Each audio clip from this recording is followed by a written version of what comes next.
आज हम जानेंगे अधिगम में थार्नाइक के 3 नियम कौन कौन से हैं।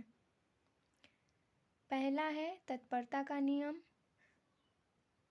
तत्परता का नियम थार्नडाइक के अनुसार अधिगम का पहला प्राथमिक नियम तत्परता का नियम है।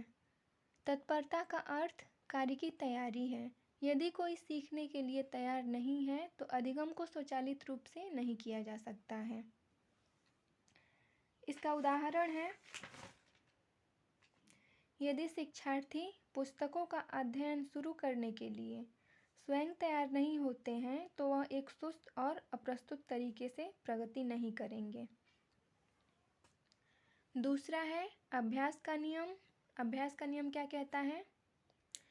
अभ्यास अधिगम की दक्षता और अस्थायित्व को बढ़ाने में मदद करता है और अभ्यास से संबंध प्रबल होते हैं और अभ्यास बंद कर देने पर संबंध कमज़ोर हो जाते हैं। ये था दूसरा नियम और ये अधिगम का तीसरा नियम है। प्रभाव का नियम। तीसरा नियम बंध या संबंध में संतुष्टि के कारण परीक्षण या प्रभाव नियम है।